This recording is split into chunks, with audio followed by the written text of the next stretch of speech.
Welcome to Arkansas basketball recap. Also, season preview. We've been gone a while. Some people have asked where we're at. I mean, we did a Cal got hired video, and then we got other things going on, man. It's not like we're getting paid over here to do this, but Arkansas played a basketball game tonight, and that was fun, man. It was fun to see the slobber hog on the court and to see Arkansas roll basketball out there and actually play hoops. It is that time of year. Yeah, I mean, I can't believe it's already here. It seems like one, it was amazing. I mean, I don't know if everybody knew that that game was televised. We thought we were going to have to go to it and Yeah. spend $200 on tickets to sit up in the balcony. But it was great that it was awesome that it was on ESPN with the full crew. I mean, it was national publicity, and after the Purdue game last year, I'm loathed to, I mean, of course, I mean, I'm loath to ever get overexcited. I'm always going to be on the pessimistic side, but I mean, you couldn't really have asked for anything better because, I mean, the Purdue game was at least a nail biter and we ended up coming out with a victory. But, um, and I guess from that, I would say, like, looking at Boogie and what he did tonight and stuff, it's like, I mean, you want to just be like, man, this guy's going to be the best player, the best freshman that's ever played college basketball. But Battle's game in against Purdue, I mean, he looked the same way. Like it Yeah. looked like, oh my gosh, what have we got here? And Battle was good, Yeah. but Yeah. Battle also went through a lot of struggles, Yeah. and so you can't. It's just too small of a sample size to say too much. But other than they've got pieces, I mean, they are Yeah. not bad. No. No. And I mean, I know the big caveat if you were a Kansas fan, and fair enough, you'd be like, hey, a guy that's in the Maybe front the player runner, of the yeah. yeah, player of the year front runner didn't play. Mhm. Then again,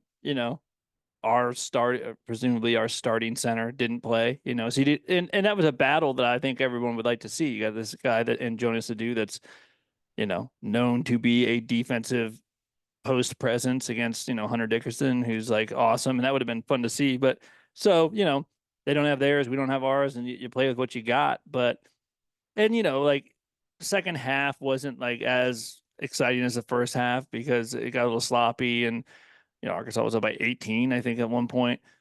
So, but the first half, especially, when they were really, it was intense and they were playing hard. Uh, Arkansas's got the weapons, dude. I mean, that's for sure. I mean, I'll say this, and that's without John L. Davis. John L. Davis hadn't played. I think they said in a couple weeks he has a wrist injury, and he didn't play a ton of minutes, probably because of that.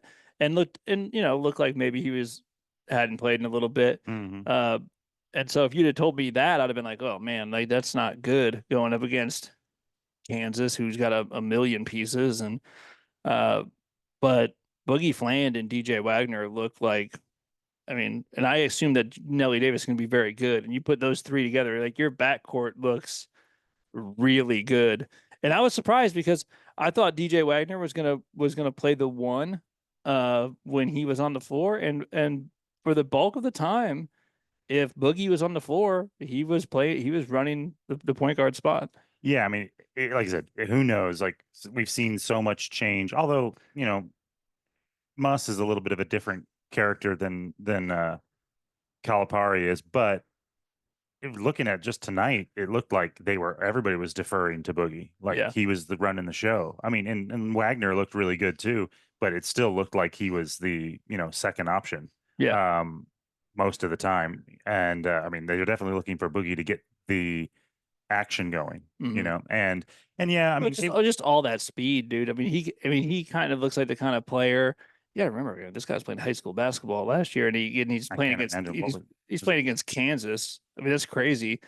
And still seemed like a kind of guy that like I can get into the lane, at least into the paint, whenever I feel like it. Right. well, and he had, I mean, and this is why you don't want to get overhyped because he made a bunch of, I mean, not a bunch, I mean, he made a handful of difficult start, stop, going downhill, just stop on a dime, pull up, mid-range jump shots, a leaner off of 1 foot, a floater.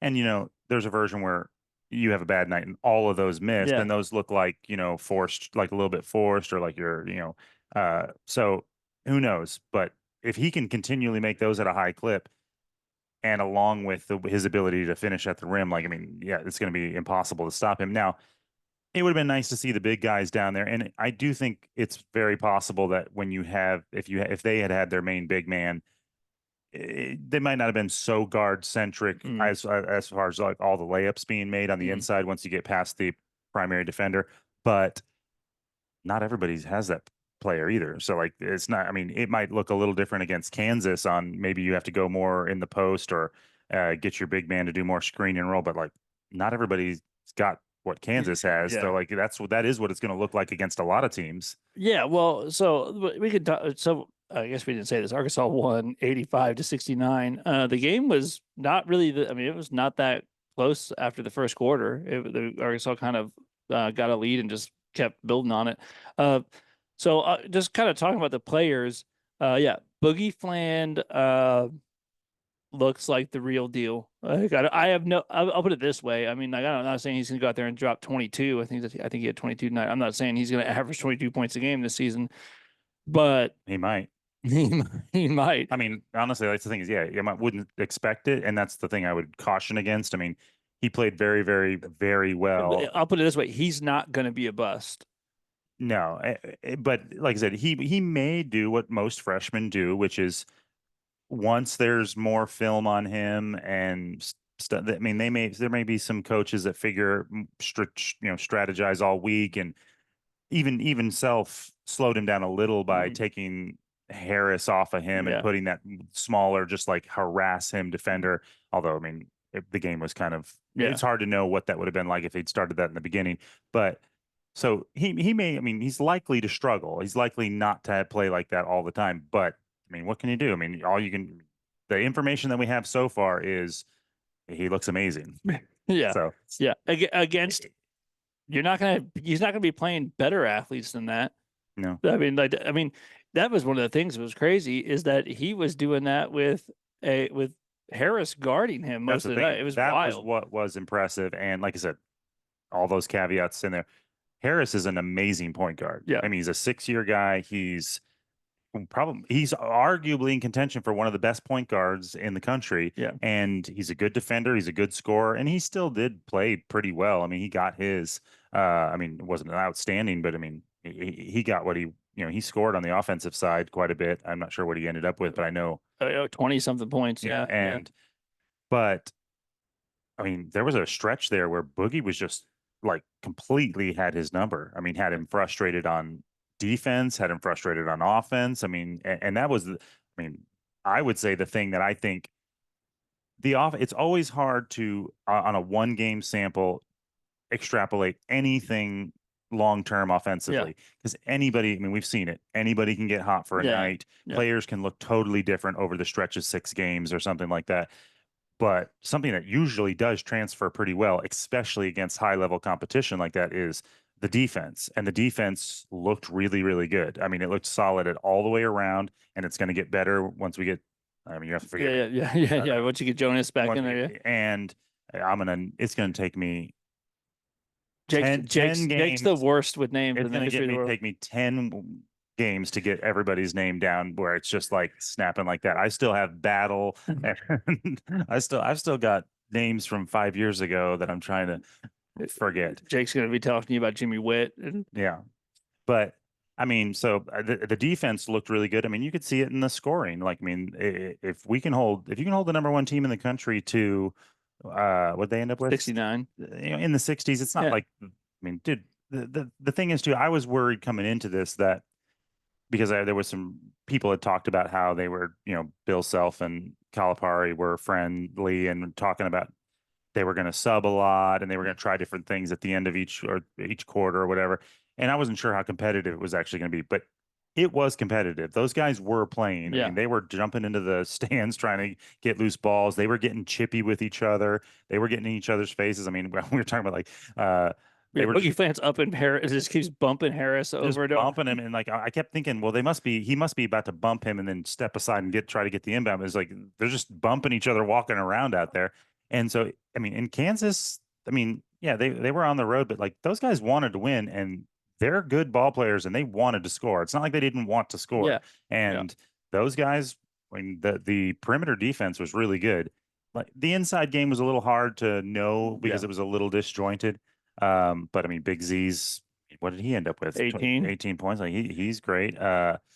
Brazil struggled a little bit, but still, is a good piece and, didn't have that many opportunities. But uh, overall, I mean, yeah, the thing I would say I'm the most excited about is the fact that like they look like they're going to be able to defend at a high level, and that's going to win you games over the long run. Yeah. And they've got pieces to score. I can't imagine even if Boogie comes down and averages 15 as a point guard, that's still going to be Yeah. there's plenty of weapons there. Yeah. And I know like Kansas, a Kansas fan, if you jump in here, I know you didn't have, I know you didn't have Hunter, and I know you didn't have, man, I'm drawing a blank on his name, the kid that transferred in from Alabama who can really shoot it. Uh, I know, you didn't have those guys. Uh, I know we didn't have Jonas, and Nelly was whatever he was, like kind of out there, but obviously hadn't played much lately. Uh, I don't. You can't take too much in. I'm not even sitting here saying we beat you, therefore Arkansas is better than Kansas. That's not that exhibition games don't work that way. So Obviously, yeah, we beat we're the champion yeah. last year. Or we got blown out by Texas and then went to the Elite Eight or whatever. So I know, but for you got to understand from our perspective, you're talking about an entire roster of guys that you haven't watched in this way. We've seen some of the guys that came over from Kentucky play before when they were on Kentucky or whatever, but for the most part, we haven't evaluated really any of these guys in Arkansas uniforms, and so like we're having to evaluate what you can in this situation. And what I saw is that I thought that with Boogie, I think most of that stuff that he did tonight is what the nice thing about it. Like you were saying, yes, the defense. So he had defensive intensity, and that's going to translate. You can always do that. And also, you're not fast one game and then slow the next game either. Like that quickness, that burst, that speed, that handle. You have that. Like, that's something you have. Now it just comes down to you're going to make shots or aren't you? But all the rest of it, you're like, you can do that every game. You're going to have those things. They're in your bag, and you're able to carry those things. And the other thing was, I'll tell you what, man. And I know DJ Wagner got a lot of grief last year from Kentucky fans, and you had Reed Shepherd and Dillingham, and everyone thought that, you know, they were bummed, like they were upset that DJ was starting every game, even though he was like sort of the head of the snake for Kentucky defensively, like pressuring their guards and stuff. And he was hurt a bunch. Like he was the second half of the year, he battled a ankle injury and wasn't quite himself. But I'll tell you what, I'm happy to have him off of your hands and into our backcourt because I thought, first of all, he had 21 points, hit 2 threes, was great going downhill, getting to the rim, big, strong guard. But the main thing, dude, was I thought his defensive pressure was just from the jump was great. I mean, just all up in the opposing lead guard. Well, that's the first thing I noticed. I mean, I haven't. I mean, I have to be honest. Like I don't get in the film room and watch these guys all in high school and stuff. I'm got like I said, we're not getting paid for this. I'm a huge basketball fan, but I experience it like normal. I don't do a lot of research, and for the most part, I'm watching these guys with the exception of when they got recruited. Watching a few videos of them, in high school and their college reels or whatever from other games that they've played, but. I'm seeing these guys for the first time, and the very first thing I noticed was Wagner's defense on the ball. You know what I mean, like, and I mean, like I said, still with him, that's not even a small sample size. Like he's gonna he defended like that last year. Yeah. He's gonna defend, and he looked. Again, I didn't pay that close of attention to Kentucky, other than when we were playing them, which he did hurt us when we were playing them. Did, yeah. But I mean, apparently everyone said he's improved offensively a bunch in the offseason. So. Yeah, I mean, what more could you ask for? Yeah, and I do think between him and Nelly's a really good defender too. Gets his hands on a lot of balls. He's Nelly's 6'4". He's a tall guard. 5th-year senior, strong, experienced. dude, you got to like that backcourt. Like you've got to think, and and kind of Boogie was kind of the question there, and people didn't even know. I know there were a lot of questions like, do you think Boogie will start? Will he not start? I think probably Boogie's going to start. After that, looks like that's going to be the way it is. But yeah, but you don't know about him defensively. He's not big. I mean, he's not short, but he's not thick. He's got a freshman body. And you wonder, like, hey, I know he's shifty. I know he can get to the rim, like, and all that stuff, but like, can he defend? And he looked like he was a willing defender. And you put DJ Wagner and Boogie Fland and Nelly Davis.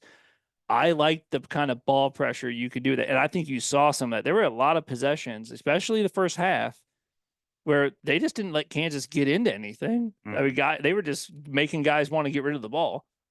Yeah, I mean, I think Boogie, like this was weirdly, even though Harris is really good, it is, I think, style wise, a good matchup for him, or body wise, like you said. I mean, Harris is a little, even though he's an older guard, he's an undersized, not undersized for college, but he's not a big guard. He's just so. I do think there could be a chance when a bigger, stronger, longer guard that's really defensive oriented could give him some more trouble, but. Wagner, I mean, like I said, then you defer to Wagner, who does have a stronger, more physical. Or you just swap it out and have Nelly guard that guy. There should be always somebody on the court that Boogie looked like a good enough defender. Like he's gonna be able to guard somebody that's on the floor out there. All right, so moving on. So Wagner and Nelly, they were kind of Wagner and Boogie, they were kind of the highlights of the thing. I thought, at the end of the game, and then they flashed up Big Z's stats. I was sort of shocked that he had 18 points. That was a sneaky. I mean, I know he hit 2 threes. That was a sneaky 18 points. He was at the line a couple times, got fouled. He did a couple things. He stepped over to the line, trying to force the ball to Boogie. You could hear Cal on the microphone like, why you insist on giving it? Like, you give it to someone else. Don't step over the line. There was a couple of like miscommunications, maybe stuff, but he also had one of the sicker like 3/4 court passes that you've ever seen. Nice, yeah. And so I thought that I thought he did some really nice things. And he's just big, dude. He's just that's just a big guy down there. Yeah, I mean, overall, I would say if there was any negatives to the whole team, I mean, and these are too soon and small of a sample size to extrapolate anything from either, is they did. So everybody on the team seemed to, at least at once, take some early bad long shots. They got, but I mean, it feels like that's just like the nature of the game these days. But like they definitely, for some reason, none of them worked out though. Like we got punished for all of them, which in my opinion, you should get by the basketball gods. But I mean, Big Z shot a early three. Like a step. Well, did he? Well, passed up one. Did he step back, and then and a couple other guys did too. And they bounced out, and sure enough, I mean, half of them turned into layups on the other end, or almost did, except for maybe they made a mistake. And then I do feel like they let go of the rope a little bit. It felt like in the fourth quarter, once it got down to about 5 minutes, they felt like with a 15 to 16 point lead, like, well, the game's kind of over. We won, and Kansas didn't seem like they were acting that way, and almost let it get under 10. But then at the same time, when it got down to 12 or whatever, they got it down. You're like, ooh, it's kind of close. And then Boogie with a steal for a layup, Wagner with a steal for a layup. Yeah, I mean, it's weird to say, but you did feel like if they had kept up the intensity that they were showing at the end of the second quarter, they probably could have won that game by like 30. Yeah. You know what I mean? Like it felt like that. It felt like they could have put it on. But also, I mean, Kansas is freaking amazing. So like you're not going to necessarily, I mean, you can't take everything away from them. Like they're going to, it's going to be hard to snowball Kansas. You know what I mean? So, yeah. Other takeaways, I mean, Cal didn't go like deep into the bench. I thought maybe you would see, Cal famously this year said, I got 9 guys. He recruited 9 guys. He just got a 9-guy rotation. Obviously there's more than 9 guys on the team, but those other guys kind of understand that they're probably not going to see the floor unless we're blowing someone out or whatever. And he's going to go with those 9. And he went with those 8. So, it was Jonas wasn't available, and those are the 8 guys that played. And it seemed good. I mean, we were a little shorthanded in the bigs department, but you you had Brazil. I mean, Big Z played a lot of minutes, it seemed like, because of that. But then you had, Thiero. He's so switchable. He's 6'8", and he played three. He played the four. Like, you can kind of move him around. At one point, Carter Knox was playing the four, I think, and which is he's undersized, but he's a freshman, but he's got a big body, for that. So he can do that stuff. The one thing that I thought that, and you don't know this without ado, and I think you could tell that this was a thing, was especially early on, we didn't rebound the ball as well as you would like. But of course, you are missing your best rebounder, the guy you brought in to rebound the ball. Um, but it didn't end up killing us. But in SEC play and stuff, you're like, okay, we're gonna need to rebound a little bit better than that. Yeah.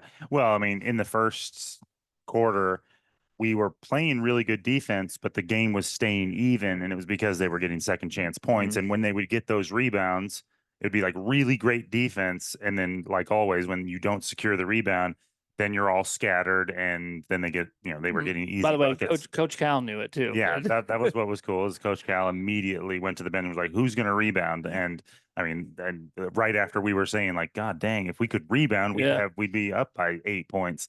But yeah, I mean, overall, I mean, I guess that's pretty much the recap of the game. But overall, my sense of it, and who knows, like you never know where you'll be 10 games in, but I mean, Arkansas basketball, it felt electric in there. I mean, the fact that you were like this first, even though it's just a scrimmage game, you got ESPN and all the big dogs out and the sideline reporters and and honestly, I mean, I don't think I'm just being biased, but like I enjoy, like when they had Cal mic'd up a lot of the game, and I like listening to him. Like I like, he does, I can see why players like him because he does have a very casual way of being hard but not making it seem personal, you know what I Yeah. mean? Like just the right, it's a very nice mixture of what the like it's almost like the way you treat your kid, Yeah. which is like you don't, I mean, if you're a good parent, I would think, but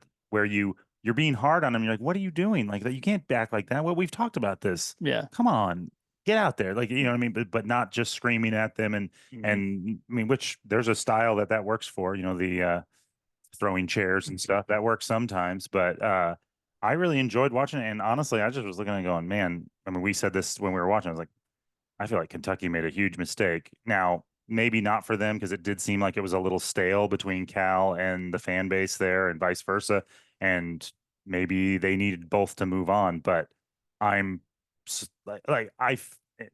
hopefully I don't regret saying, but like it looks like this worked out great for Arkansas. That's what Yeah. it looks like right now. You know what Yeah. I mean? Yeah, it does.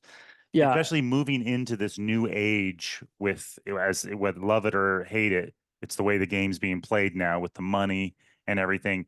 We needed, it looks like we instead of having to work out how this is all going to work with a new coach and where the money's going to come out, like it looks like you just got the CEO to come in, all the money comes in with him, everyone trusts that he's going to be able Yeah. to handle it and stuff, and it just feels like this new world of basketball, or really just college sports in general, where the financing is. I mean, because I have to admit, I fully don't even understand how it all Yeah. works and stuff. And it just looks like we just moved over all of the potential, uh, struggling, figuring out how this is going to happen and who's the right guy and who can be the administrator. And Kyle just looks like he's got it handled. I mean, he's got obviously the money from Walmart and Tyson and everything. And I'm excited. I mean, it looks like But so some of the national criticism of Arkansas's team, and by the way, this is the thing. I mean, I'm not taking this personally as a fan. National guys, I've listened to some of them, and they go through all the teams they don't talk about teams that aren't supposed to be good. So the fact that they're talking about you a whole bunch means that, I mean, we're ranked 16th in the preseason polls. Like those are the kind of teams they're talking about. And they say and they've said tons of good things about the roster and all that kind of stuff. And then of course they have to pick some stuff apart where they're like, okay, so what's the weak spot? And they do this with every team. So I know some Arkansas fans are like, oh, I don't understand what they're saying about this. Like, well, they can't just say you're the best thing ever and you're going to win the whole. They got to like say, hey, what's the thing that gives you pause about this team? And it's always two things. The national guys have said this over and over, and even some local guys. But and the number one thing I think Jeff Goodman has said this numerous times. It's one of the reasons he said, I would like to be super high in Arkansas, but I can't be because of this. He said they don't have a true point guard. I don't know if that's true. Mm. And now I get it. If that true point guard is a freshman and you just don't know if that's it or not. But also I think Wagner could be a point guard. It can be a point guard as well. But I get what he's saying, like a true point guard. Right, But because Boogie mostly did mostly what he did, even though I know he ended up with 5 or 6 assists yeah, too, which is fine. I mean, those his stats look great, but he did primarily look like a scorer. Mhm. But he didn't look selfish. No, You know, no. he just looked like he just got around his guy and Yeah. uh so But made a couple of jump shots. I don't think I'm concerned about point guard play going into the season after watching that. I'm like, oh, I think we're going to be fine at the guard spots. Yeah, and Cal usually does figure out how to like. I mean, he's not going to let if a guy's taking too many shots Yeah. and being selfish, he's going to work that out. Yeah. And then the other thing um, was that, so you don't have a lead, a true point guard. And the other thing was, they got a lot of great players. Are they going to be able to shoot the ball well enough from three? Like, can they make enough threes? I think we're going to be able to shoot the three. I mean, I'm not saying we're going to be the best 3-point shooting team, like, but can you be good enough? Like, can you be average? Well, if DJ Wagner has improved his outside shooting, I mean, I think he was 2 of 2 Mhm. tonight. Boogie Flan can shoot it. Big Z can shoot it. John L. Davis can shoot it. I mean, John L. Davis is a career 40% 3-point shooter. Mhm. I know Trevor Brazil can shoot it a little. It seems to me that I think we're going to be able. I think with the shooting, we're going to have enough shooting. Yeah, like you said, we maybe don't have like that. Although it's hard to argue if you're shooting 40% that you're not a 3-point specialist. Yeah. But there are, you know what I Yeah. mean. There's some guys that like. I mean, you could shoot 40% and only take 2 a game. Yeah, You but know what that's not Nelly Davis. Nelly Davis averaging 18 points a game last year on volume shooting. Right. But there are guys like, like Bell and, Yeah. Isaiah Joe. Dusty Annis out there, just Yeah, like guys that like that's what they do. And we maybe don't have a guy that's just like a 3-point hunter, yeah. but we have competent shooters, But the which thing, I almost prefer. yeah, I mean, do we have guys that you can't just leave out there? Like, I think there's a ton of those, right? You can't just like let them stand out there. I mean, Big Z. I mean, like even you got a 6 or a 7-2 guy that if he's at the top of the key, you got to have a big long guy out there, or he's just going to let it fly over your head. That's great. Wagner's shot looked nice. Boogie's shot looked. I don't know. Boogie's looked like. Dude, Arkansas fans, Boogie looked like you better enjoy this year because he won't be here next year. That's how like that his shot looked like that. Well, if he keeps if this is indicative of the way he's going to play, I mean, even if he just does that every like he's probably. I mean, as a freshman, he's probably gone. Yeah, you're gone. Yeah, Yeah. for sure.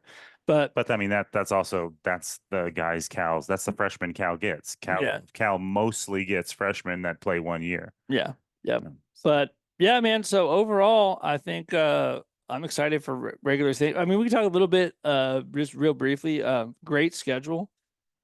And we haven't talked about this at all, obviously. So starting here in 2 weeks, you're gonna have, or less than 2 weeks, you're gonna have basketball, and I mean, second game of the season. You're gonna go to Dallas and play Baylor.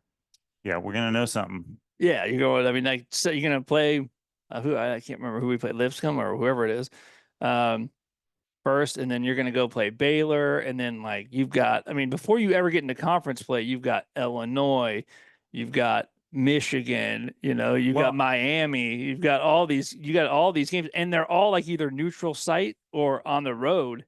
Well, and another thing that is a dynamic that you don't really think about, not if Calipari is not your coach, but Calipari has this because of who he is. He has this natural like effect on your school where he's a thing, and Mhm. people are going to get up to play the team that he's coaching. And this year, especially, and this is what's going to make it a really fun season. I mean, assuming that you end up coming out on top of a lot of these games, but is everybody there's just a little extra juice because you do have one of the best coaches in college basketball, probably history, that just like left his team in a little bit of like a, a little bit of an inauspicious breakup kind of, and he's at this new place and now he's bringing in all these good players and there's just a little bit of extra juice there where everyone's going to be excited to see what happens. You know what I mean? Yeah, and he just does things a different way, you know. Like I mean, look, I love like the playing in Maui or playing in the Bahamas, whatever, but yeah, that's not what he does. He says, no, I go call my buddy coach over the way, or I call my buddy over at CBS or whatever, and we're not going to do that, but we are going to play. We're going to play Illinois in Kansas City on Thanksgiving. We're going to do that on CBS. You're like, oh, and here's the thing. I mean, That's so good for your program. It's marketing. I mean, he's always talking. He's we're gonna go always play marketing to the parents of the players he's going to recruit next. Yeah, we're gonna go play. We're not gonna go to Maui, but we are gonna play. You know, on ESPN, in prime time in New York at Madison Square Garden. We're gonna play Michigan. That's what we're gonna do. You know, we're gonna you do all of these kind of games, which those are premier games that are great for your brand, right? Like, I mean, to get a ton of eyeballs on it and people, you know, that's what he's doing. I mean, that's for, I mean, it's for us, you know, as fans playing in these big games and that's super fun, but it's for that high school kid that's sitting there going, man, that Razorback red looks pretty good. That slobbering hog on that court looks pretty good. And especially it looks pretty good when it's at, you know, 7 o'clock on CBS. It looks pretty nice. Yeah, and like I said, there's definitely downside potential here, but like there's also it's just there's this fun element that you experience all the time with other teams. Like Tom Brady goes to the Buccaneers, or I mean, so go leave the Eagles and go to Kansas City as the coach. It's like there's always that first year, especially. There's always this: is it going to work? Is it going to fall on his face? Is it going to be Aaron Rodgers or is it going to be Tom Brady? You know what I mean? Is he going to work in playing for the Jets, or is it going to be a bust? And it's like there is going to be that element of there's just an added amount of drama about anybody who's interested in sports and knows there's a little bit of storylines. Like, is Calipari, was it Kentucky or was it Calipari? I mean, obviously it's both, but I'm just saying there is that element of drama. Like, is Calipari, is he washed up? Was Kentucky right? Is his career like, and is he on a downhill side? Your colors couldn't be more opposite. Can you go from wearing blue to red? I mean, it just makes it fun and interesting because the whole radio, ESPN, podcast, sports universe. Not that you're going to be like the main story or anything, but you're going to be talked about more because of this added element of like it's the first season and it's a whole new thing. And it's like I said, there is this like narrative that is Calipari done? You know what I mean? Like, was that it? Like, what is he on the wane, or can he have a resurgence and another like amazing career here? Hey, he looked. I don't know, but he looked like he was. He didn't look like he wasn't invigorated or anything. He looked like he was there for it. Now, dude, it looks like it's gonna be fun. Yeah, for sure. All right, guys. Well, nice thing too is I guess we have the podcast Thanksgiving night apparently, because whatever plans I had on Thanksgiving also now must include watching Arkansas play Illinois. Because I'm sorry, I won't be watching that the next day. That's for sure. Yeah, well, and don't we normally get to watch the last like 5 years we've got to watch Arkansas get beat by Missouri in football? Yeah, I'll be or at least that Friday after Thanksgiving. Yeah, I'll take a flyer on that. Watch the Hogs. All right, guys. Well, I think we'll leave it there. Sorry, we're not good at churning out content. Hey, we'll be back after every game. Now that the season's going to get started, we'll see about the Baylor game. As of right now, there's no. Sorry, not the Baylor game. The TCU, the next exhibition game, in Dallas. As of right now, there's no way to watch it. Maybe that changes. Maybe they set up some way to stream it on SEC Plus or something like that. And if that's the case, obviously we'll watch it and probably try to do something afterwards. If not, I won't be in Dallas to see it, so I won't be able to tell you what happens. So it wouldn't be much of a breakdown, just reading stats. I'll probably listen to it on the radio at least. Yeah, I'll probably listen to it on the radio, but yeah, but we'll be back after every game, breaking it down. We should try to do a podcast breakdown of a radio game that we listen to. It's very difficult. Yeah, I know. Like you can't tell what the hell's going on. I was trying to. We did that the year we played Texas. Remember? And I had listened to it on the radio, and I was like, it sounded like couldn't hang on. We just turned the ball over a ton. It sounded like we had no continuity. But I couldn't see it. It just sounded that way. Yeah, it's so hard when you can't see what precipitates a mistake or whatever. Like who made him, who didn't go over the screen properly there's or not a lot. whatever. There's It's not a lot to like. Hey, we're getting crushed on the boards. I can't tell you why. Like I don't know. If we're listening not- to the announcer just go, oh, and then he crashes in and whatever. Like Yeah. you can't tell what's No. happening. But No. yeah. But we'll see. But maybe they will announce something where you can stream it some way or something. And if that's the case, obviously, I will do it. But all right, man. Woo pig suey. Woo Let's pig, do it. woo pig, guys.